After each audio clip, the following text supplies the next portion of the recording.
So here's the outline of my presentation. I hope I can cover all of them, but I still want to leave about 30 minutes for Q&A with the viewers.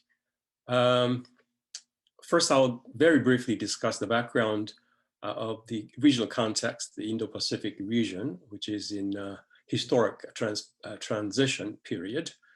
I will also draw upon some elements of theories, dominant theories in international relations, realism, liberal institutionalism, and constructivism, because I believe they assist us in understanding both the regional dynamics and Japan's response to them, as well as Japan's reaction to the Trump period and the new administration in Washington, D.C.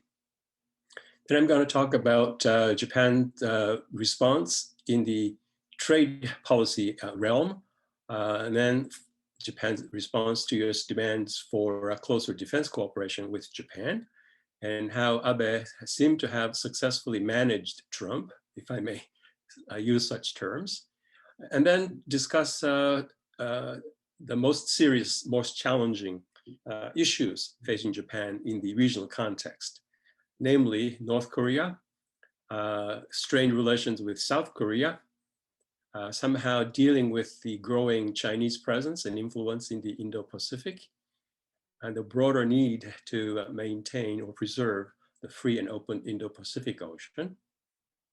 Then I'll briefly reflect on my presentation and share my thoughts on how theoretical perspectives from IR theories might assist us in interpreting what I have presented. And then I will conclude with my assessment of the near-term future prospects for US-Japan relations.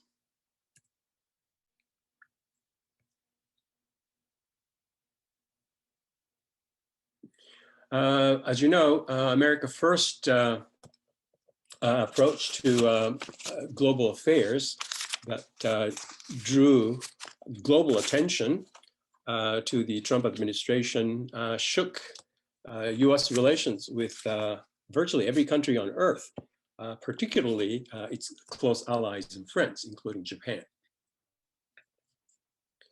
The policy also was associated or coupled with Trump's so-called transactional view of international relations, which saw US benefits and costs in terms of basically economic transactions, give and take. And he seemed to draw upon this basic instinct in formulating US approach to Japan and other countries of the region. And unilateralism was a method which Trump preferred, although from time to time he was pushed back from forces, not only from the across the Pacific, but also from within his own administration. In the East Asian context, the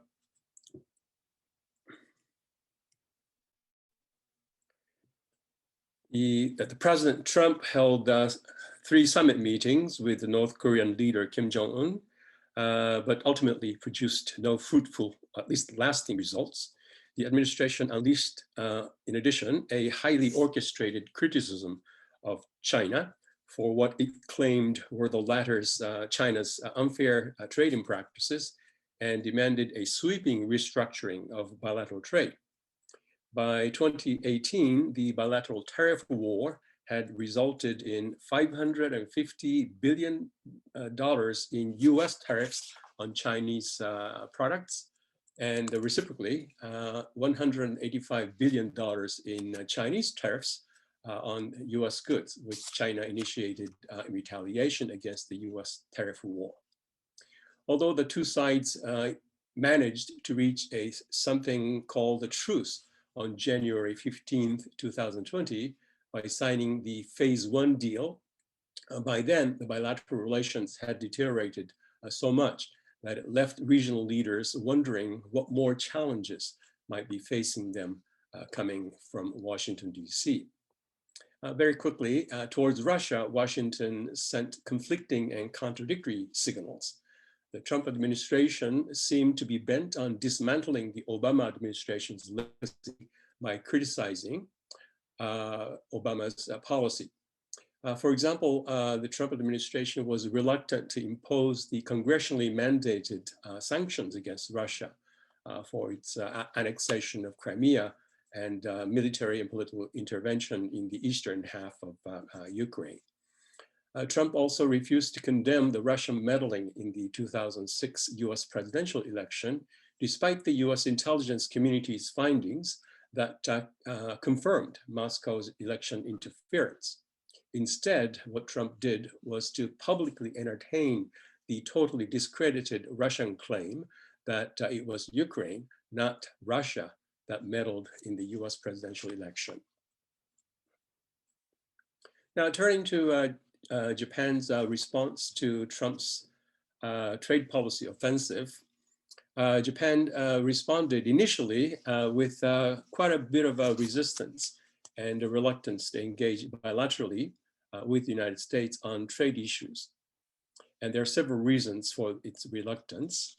But at the same time, Japan did not want to alienate Washington, D.C., so eventually, reluctantly, Japan agreed to a bilateral economic dialogue. They didn't call it trade negotiations, at least rhetorically, a bilateral economic dialogue. And Japan pursued what some people call a two-track strategy. On the one hand, Japan engaged bilaterally with the United States, but on the other hand, Japan pushed Washington as far as it could to bring Washington into a multilateral framework, multilateral engagement in the Indo-Pacific, because that's the region in which Japan's current and future economic prosperity and security rests. After the Trump administration announced withdrawal from TPP, Trans-Pacific Economic Partnership, in January 2017, Tokyo assumed a leadership role in bringing TPP 11, without the US participation, to a successful conclusion. The culminating agreement, named the Comprehensive and Progressive Agreement for Trans-Pacific Partnership, or CPTPP, was signed in May 2018 by Australia, Brunei, Canada, Chile, Japan, Malaysia, Mexico, New Zealand, Peru, Singapore, and Vietnam. And there is lasting hope in Tokyo that eventually Washington would return to TPP. So it'll be TPP again instead of TPP 11. As I said, there are several factors that explains Japan's approach, Japan's response to bilateralism demanded by the United States. Very quickly, Japan had been enjoying a favorable trade balance vis-a-vis the United States. And so why rock the boat when you are rowing quite nicely in a calm Pacific of bilateral trade? Secondly, Japan's trade surplus vis-a-vis the United States had been visibly declining as a proportion of total US trade deficit. And by far the largest deficit by the United States was enjoyed by China, not by Japan, which obviously Japan kept reminding Washington of. Third, Japan had expanded its direct investment and indirect or portfolio investment in the US economy with its cumulative foreign direct investment, FDI, in 2017 amounting to $469 billion. Quite a bit of money, second only to that of the UK. The third reason why Japan preferred bilateralism multilateralism over bilateralism is that Japanese businesses had employed quite a few American citizens, and I guess there are some permanent residents in the United States who are employed by US Japanese companies located in the United States. Yet another reason why Japan preferred multilateralism is that in a bilateral framework, Japan would have difficulty deflecting US demands, whereas in a multilateral setting, there are more opportunities for give and take across the table. So not all of the pressure will be placed on Japan, but it will be diffused across the table. In fact, Japan has insisted that Tokyo was not in a position to make any more concessions bilaterally to the United States with respect to trade issues, because Japan had already conceded quite a bit to the partners in the TPP negotiation, particularly in the agricultural sector, which is increasingly competitive on the global market. In a September 2018 summit between Abe and Trump, the two sides affirmed the importance of a strong, stable, and mutually beneficial trade and economic relations between the US and Japan, recognizing that their two economies together represented approximately 30% of global GDP. They also issued a not so subtle criticism of China and its trade policy and practices when they pledged to strengthen, and I'm quoting here, cooperation to better protect Japanese and American companies and workers from non-market oriented policies and practices by third countries. Not so subtle reference to China, as you can see, and to work closely together through Japan-US as well as Japan-US-EU cooperation to promote discussions on WTO reform and e-commerce, and to address unfair trading practices, including intellectual property theft, forced technology transfer, trade distorting industrial subsidies, distortions created by state-owned enterprises, and overcapacity. Again, not too subtle reference or criticism to China. In November 2018, Japan and the United States agreed to extend bilateral cooperation to the region, broadly defined as the Indo-Pacific. And hence, the two countries started cooperating explicitly and publicly in the development of what has become known as FOIP, F-O-I-P, Free and Open Indo-Pacific, by giving it not just a strategic push, but also an economic thrust. The Japan-US bilateral talks led eventually to the announcement on October 7th, 2019, of a temporary agreement, which Trump touted would dramatically reduce US trade deficit and boost economic growth. He added quickly that this is a big turning point for farmers and dairy farm owners. Obviously, Trump wanted to declare that he was quite successful as a deal maker vis-a-vis Japan, the tough negotiators. However, if you look at the contents of the agreement, there isn't too much there. For example, the agreement included no change to existing tariffs on rice imports to Japan, only a gradual reduction of the tariffs on beef, and eventual elimination or reduction of tariffs on pork by 2027. Also included in the bilateral agreement was an eventual elimination of tariffs on cheese and other dairy products, wines and oranges. Most importantly, however, from the Japanese perspective, the agreement did not include any newly instituted additional tariffs on automobiles and auto parts, which I said earlier is the sector most important for Japan in terms of Japan's trade surplus with the United States. So the showman, Mr. Trump, orchestrated his successful abilities as a deal maker. But if you look at the contents of the agreement, I would say largely Japan succeeded in protecting and advancing its economic interests and trade interests. But as I mentioned earlier also, Japan did not want to alienate the United States. So as a way of helping reduce Japan's trade surplus with the United States, Japan decided to purchase additional US military hardware. And of course, this was in line with Japan's, or at least Abe's, political agenda in terms of boosting Japan's defenses and expanding its defense capabilities beyond Japanese shores.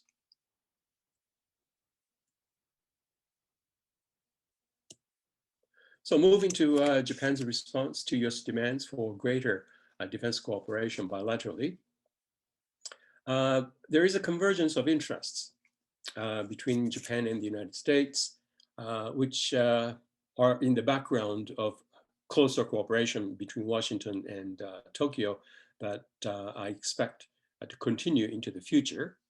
First, maintaining a strong US-Japan alliance.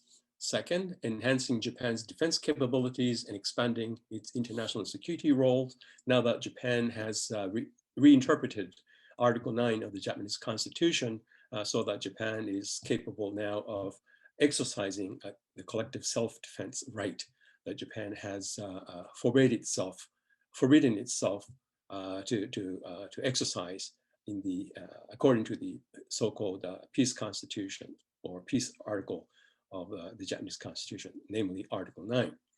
Third, the United States and Japan share an interest in containing the North Korean threat. The United States and South Japan also want to see improvement in Japan's relations with South Korea. And finally, they're agreed on the need to contain the growing Chinese power, presence, and influence in the region, the Asia-Pacific or the Indo-Pacific, as the term has evolved. Now, in terms of regional balance of power, which has changed dramatically, which has prompted the regional strategic adjustments of Japan and other countries of the Indo-Pacific and the US re-engagement in Pacific affairs, the most important factor behind the changing balance of power is, of course, China's rise. Just looking at defense spending, China's defense expenditure had substantially grown in the last 2 decades, while that of the United States and Japan had increased by markedly smaller amounts. According to the Stockholm International Peace Research Institute, SIPRI, at constant 2017 prices, China's military expenditure in 2000 was 41 billion, a mere 9.6% of the US military expenditures, and even smaller than the military spending of Japan. By 2018, however, China's military spending had grown by nearly 480%, which constituted about 40% of the US military spending in that same year, far above Japan's military spending.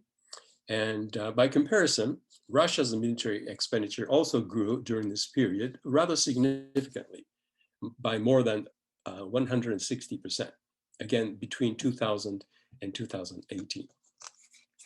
As you know, China's GDP is expected to continue to grow. It's projected to rival that of the United States by the year 2030.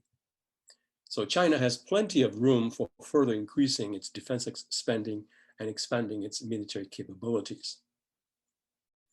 So generally speaking, Japan's qualitative and quantitative defense buildup is part of its broader efforts to strengthen its defense capacity and promote integration and interoperability with US forces.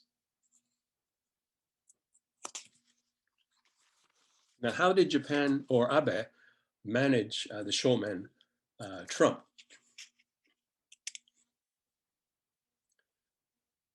Unlike the G7, other G7 leaders who received personal attacks by Trump, sometimes in the public, such as Canadian Prime Minister Trudeau and German Chancellor Merkel, Abe largely avoided Trump's ire and steadily worked with his administration towards strengthening bilateral security relations. Now, how did he manage to do that?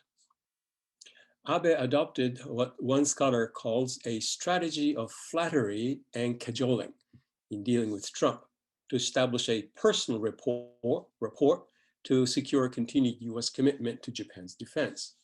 The prime minister had reportedly consulted with some psychologists before his 2017 official meeting with Trump to learn how best to communicate and work with him. Some people behind the scenes say that Abe patiently tutored Trump on security affairs while playing golf together for long hours. Well, I wasn't there on the scene. I don't have the money or the time to play golf, And certainly if I did, I wouldn't be playing with such high-profile individuals anyway. But the point is, Abe went so far as to cajole and please Trump.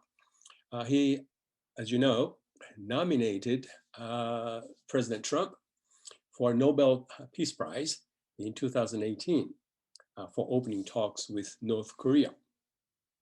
So in conclusion, in terms of how Abe managed Trump, I could say Tokyo managed Trump rather well and effectively and helped strengthen its security cooperation with Washington. Now let's turn to several of the major and continuing regional challenges which face Japan. First, North Korea and Japan's security concerns and other concerns. During the Obama administration, the United States insisted on complete, verifiable, irreversible denuclearization, CVID, in North Korea. And Japan joined in the US demand for that. As long as Pyongyang rejected that demand, Washington and Tokyo were not ready to resume the long dormant six-party talks, and they basically stuck to the UN sanctions resolutions against North Korea over its nuclear and missile development. Tokyo also instituted its own sanctions against Pyongyang above and beyond those approved by the United Nations Security Council resolutions over the North Korean abduction of Japanese citizens in the 1970s and 1980s. And as most of us know, this issue is outstanding as far as Japan is concerned, has not been resolved. Uncertainty grew, however, when Trump assumed power. His initial use of combative language against North Korea, if you remember, he basically said, my missiles are bigger than yours. And fire and fury terminology was used to suggest that the United States was willing to possibly launch military attacks on North Korea if North Korea did not budge on the issue of denuclearization. Japan was initially very concerned about Trump's provocation of North Korea and the possible escalation of tensions on the Korean Peninsula. But eventually, Abe and Trump presented a unified front against North Korea at a US-Japan summit in November 2017, where the two sides agreed to place maximum pressure on Pyongyang and to urge China to increase its pressure on North Korea to denuclearize. But as we all know, Trump suddenly shifted his tone and engaged in personal diplomacy towards Pyongyang in 2018. And Japanese leaders grew concerned about the Trump's neglect of Japanese interests in the US-North Korean negotiating process. Trump held 3 highly publicized summit meetings with Kim Jong-un. At the first summit in Singapore in June 2018, both sides agreed on the complete denuclearization of the Korean Peninsula. But there was no commitment to the verification of weapons or the timeline of denuclearization, nor did the agreement mention CVID. The second summit, which was held in Hanoi in February 2019, fell apart. It was scheduled for 2.5 days, but after the first day, they fell apart and left Hanoi. The third summit in June 2019 along the DMZ provided little more than a photo opportunity for the two leaders. The summit's failure was actually, ironically, a relief for Abe, who was quoted by some newspaper reporters as saying, "No deal was better than a bad deal." After the North Korean leader held a series of summits with his counterparts in China, South Korea, and even Russia, Abe offered to meet with Kim without any preconditions, which was a significant departure from the previous Japanese government's position that progress had to be made on the abduction issue before Japan was to engage bilaterally with North Korea. But Kim Jong-un said no, not interested. So the Japanese diplomats felt kind of being sidelined on the multiple symmetry diplomacy that was taking place in Northeast Asia. There are several scenarios that could evolve on the Korean Peninsula, all of which have major implications for Japan's security. This itself would constitute a full-length presentation or paper. I'm simply going to suggest that Japan has virtually no control over any of those scenarios, from the worst scenario to the best scenario, given Japan's inability to persuade China, Russia, not just the United States, but China, Russia, and also South Korea, engaging North Korea towards a vision that Japan has for a denuclearized North Korea and denuclearized Korean Peninsula. Which brings me to the next series of challenges that Japan faces. Those challenges are vis-a-vis South Korea. In light of North Korea's nuclear missile developments, it would be almost natural for us to expect Japan and South Korea to become close security partners. The US has also long urged both sides to promote cooperation on security matters, but they have not developed close relations due to issues related to Japan's colonial rule of the Korean Peninsula from 1910 to 1945. Japan and South Korea's bilateral relations have even worsened since 2017, when progressive Moon Jae-in became president of South Korea. In 2018, the president of South Korea decided to revoke the 2015 agreement between former President Park Geun-hye and Prime Minister Abe, establishing a foundation for reconciliation and peace to pay for the compensation and for the South Korean surviving comfort women and their relatives. The foundation was being funded by Japan, and the agreement had the backing of even the United States, namely President Obama. So when South Korea decided to revoke this agreement, Japan was in kind of a furious position and issued a series of actions that were meant to force South Korea to back down. Instead of backing down from the South Korean side, we saw that the South Korean Supreme Court ruled that Nippon Steel and Mitsubishi Heavy Industries to compensate Koreans who had been conscripted to work for them during the Japanese colonial occupation of the Korean Peninsula. Tokyo immediately protested the ruling, arguing that the 1965 Japan-ROK Treaty on Basic Relations, which had established the diplomatic relations between the two countries, had settled all wartime matters between the two countries. Of course, South Korean government does not agree to that interpretation of the legal effect of the 65 agreement. Japan also removed South Korea from its white list of preferential trade partners and applied stricter rules to the export of Japanese chemicals, which were critical for South Korean firms' production of semiconductors. South Korea retaliated by removing Japan from its own white list. Additionally, President Moon announced in 2019 that his government would terminate its military intelligence sharing accord with Japan, known as the General Security of Military Information Agreement, GSO-MIA. President Trump did not personally show much interest in intervening in the Japan-ROK dispute, but senior officials in the White House succeeded in persuading South Korea to continue this bilateral agreement, intelligence sharing agreement between Seoul and Tokyo, right before the agreement was to expire in November 2019.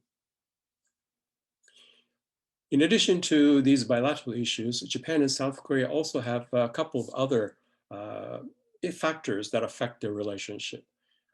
First, their perceptions of North Korea are somewhat different, and their attitudes towards China also differ significantly.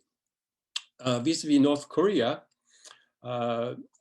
Japan has maintained a hardline policy towards North Korea, and with the use of sanctions and military deterrence in cooperation with the United States. But South Korea under President Moon has promoted engagement with the North, believing that lifting sanctions will be critical to building trust and persuading North Korea to denuclearize. Tokyo and Seoul also have different attitudes towards China. Japan sees China as a major security concern, or even possibly a threat to its security, while South Korea shares concerns about China's increasing assertiveness in Asia, as seen, for example, in Beijing's economic retaliation against South Korea over the deployment of a US missile defense system, Terminal High Altitude Area Defense, or THAAD, in South Korea. Seoul also, on the other hand, views Beijing as the key to reducing North Korea's nuclear threat.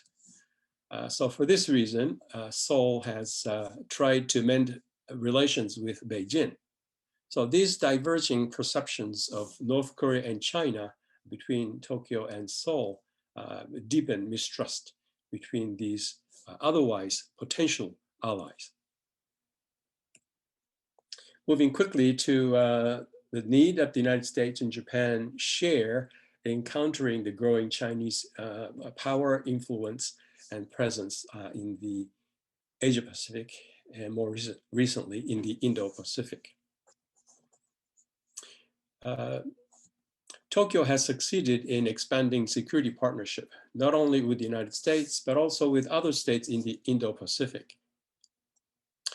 For the past 15 years, Japan has adopted a dual track approach that I mentioned earlier, which is to engage bilaterally, not only in trade issues, but also in security matters, but also to expand Japan's security cooperation and economic cooperation with the other key partners in the Indo-Pacific region, including Australia,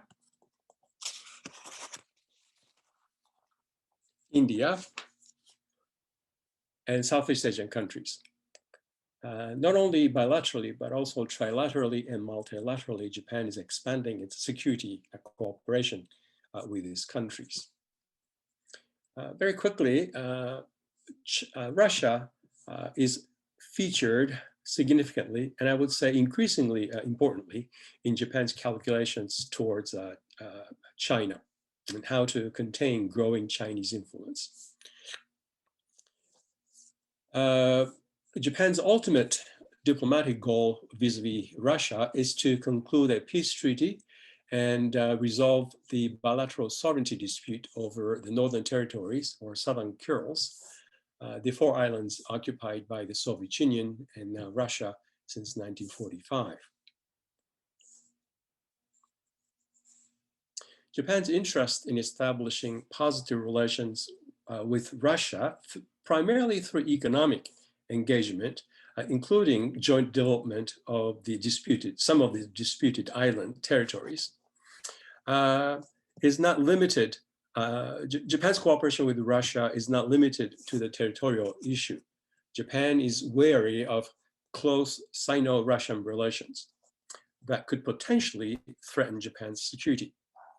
Japanese officials feared that the imposition of US-led G7 sanctions on Russia, again following its annexation of Crimea, would make Russia so isolated economically and in terms of strategically, and make Russia so fragile that Moscow would have no choice but to pivot to Asia and specifically lean towards China.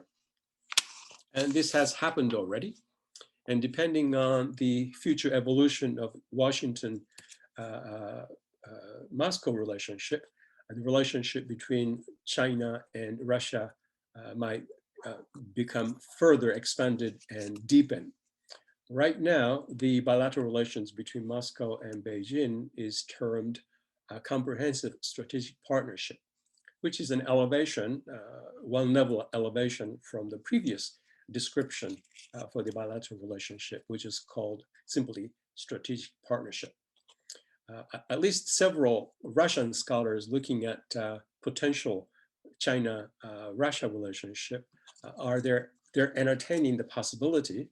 They're not guaranteeing this will happen, but the possibility of an emergence of an alliance of some form between Moscow and Beijing.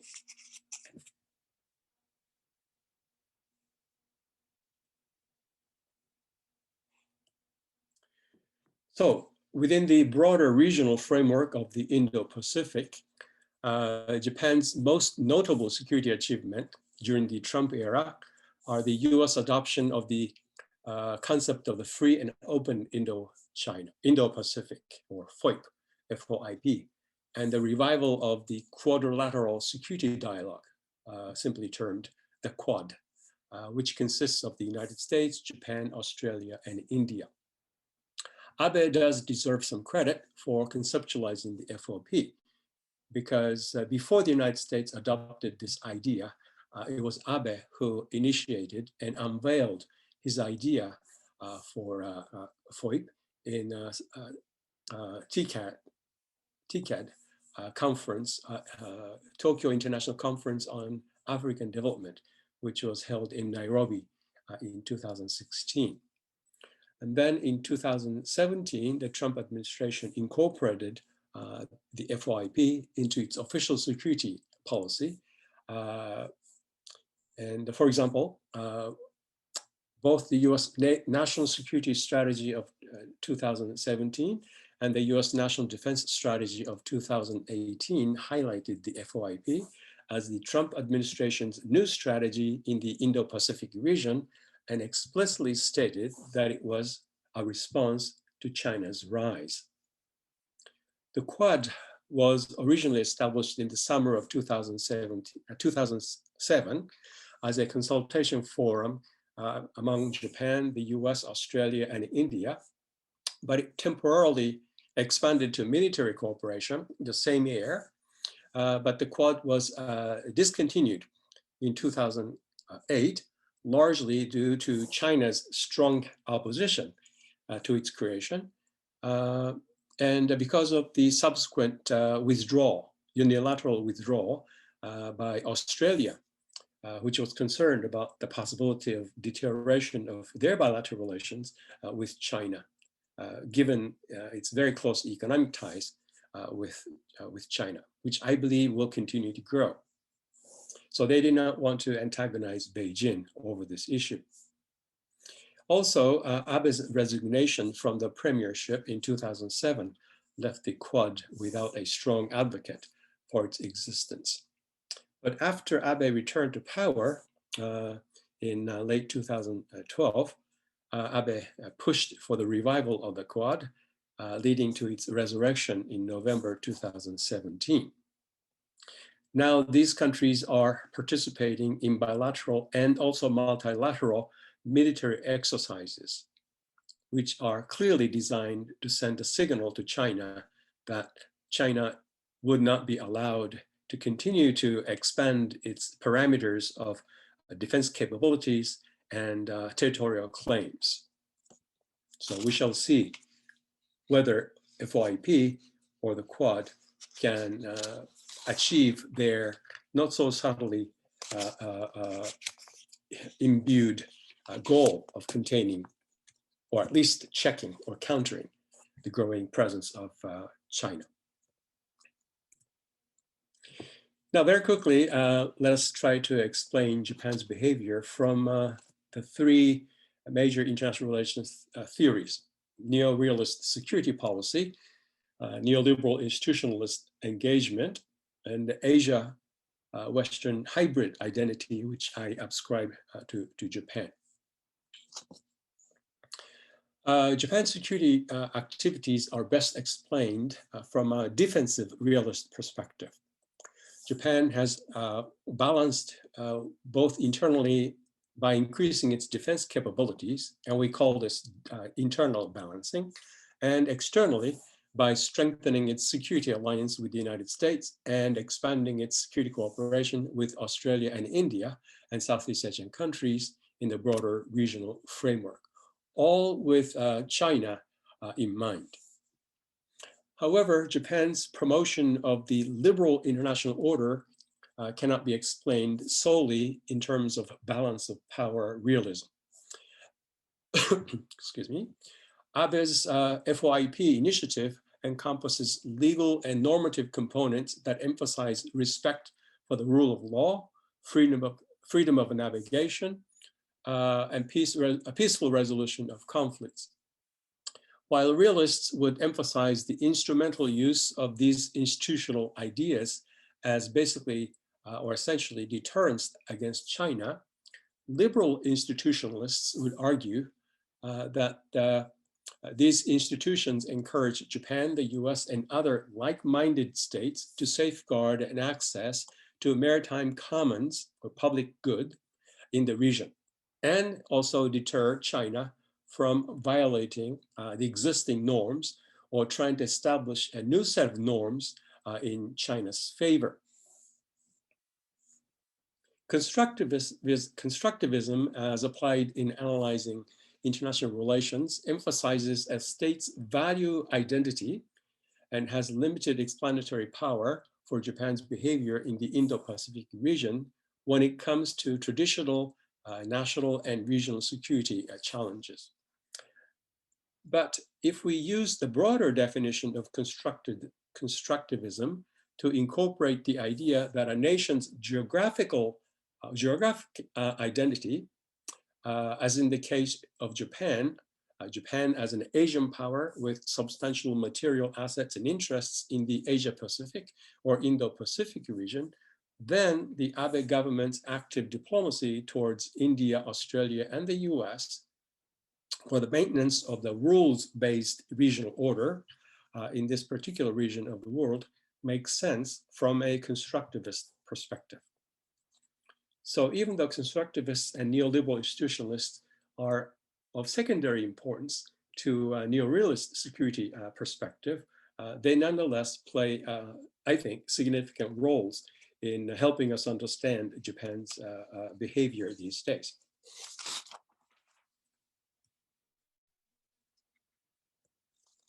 So in conclusion, Japan was largely successful in protecting its economic stakes, political security interests, through adroitly engaging the US in bilateral talks on trade and defense cooperation, winning US support for Japan's FYP initiative, and strengthening defense cooperation through the Quad.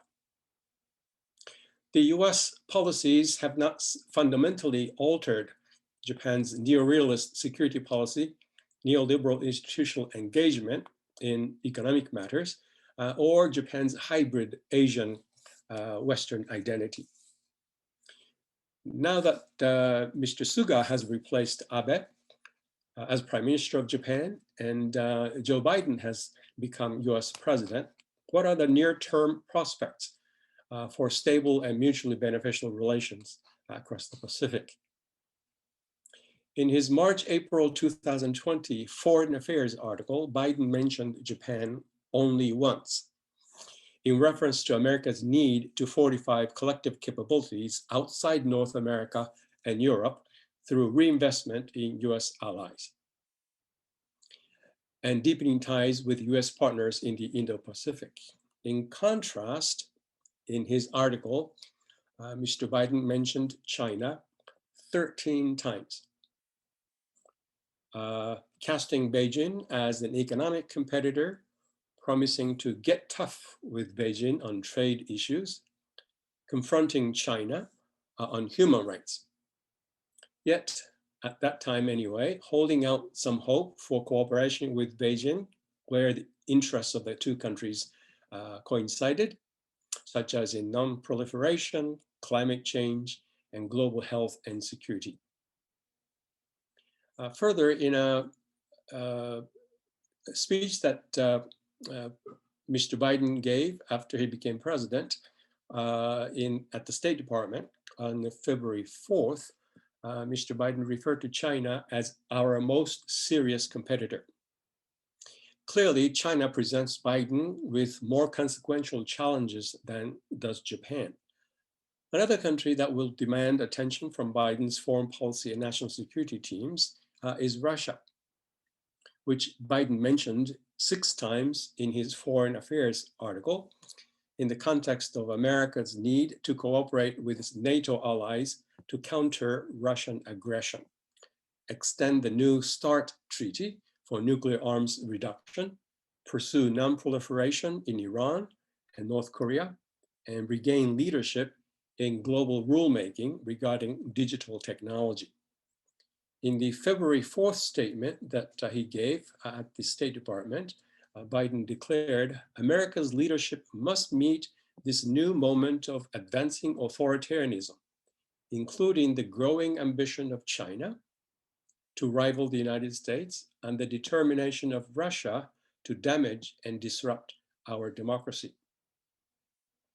Looking across the Pacific at Japan, the appointment of Abe administration's holdovers, such as Toshimitsu Motegi as foreign minister and Shigeru Kitamura as the head of the National Security Secretariat, signals Prime Minister Suga's determination, basically, to continue with the foreign and security policies of his predecessor.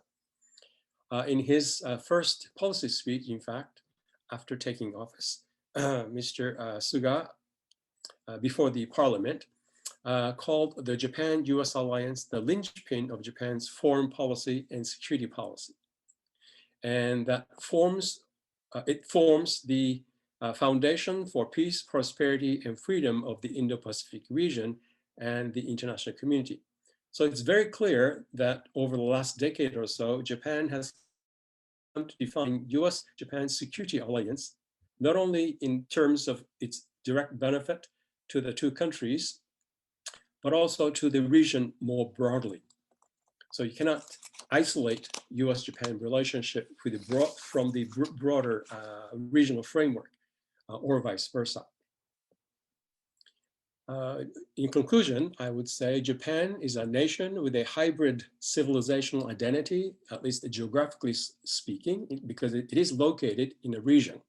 But the region is beset by grave challenges.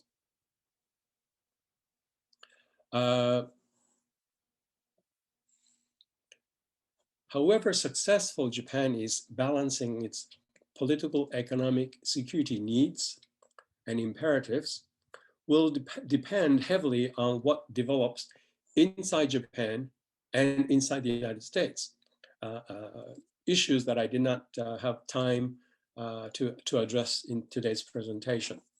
The combination of its aging and shrinking population, sluggish economic growth, and increasingly diverse society with a growing presence of non-Japanese residents, as well as generations of Japanese who share less and less lived experiences with the older generations who have shaped the country's political institutions in the post-war decade, is a serious and lasting challenge for Japan in this 21st century. Young and future generations of Japanese do not necessarily share the grin and bear it attitudes of their parents and grandparents that helped them achieve their post-war economic miracle. Younger generations of Japanese have their own myriad challenges. They are questioning, for example, many aspects of the educational system that their political leaders have imposed on them, which in many respects constrains their individual aspirations and individual freedoms. They see that the universal values their teachers and textbooks preach, such as democracy, human rights, freedom of speech, non-discrimination of racial and ethnic minorities, are not necessarily reflected in their daily lived experiences and observations. Can they ignore such contradictions? Can they support the traditions and observe the conventions that have presumably stood the test of time, when their time is in the future? Do they see their everyday experiences reflected in the norms and rules that their government espouses on the international scene? Japan is an amazing country that will continue to invite our academic scrutiny and attract popular interest. I hope my presentation has conveyed this sense of amazement. Thank you.